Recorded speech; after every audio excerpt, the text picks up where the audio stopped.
Hello guys, in this video I am going to show you how to set the language in the Finax application, but first I just want to mention, don't forget to subscribe to my channel, because at 10,000 subscribers I am going to show you my whole YouTube revenue statistics and growth strategy, as well as how to make money online.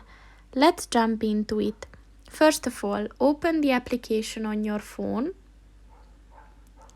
And then click on the three lines at the bottom of the page on the right. And then at the settings section, click on the application button. And then click on the language button.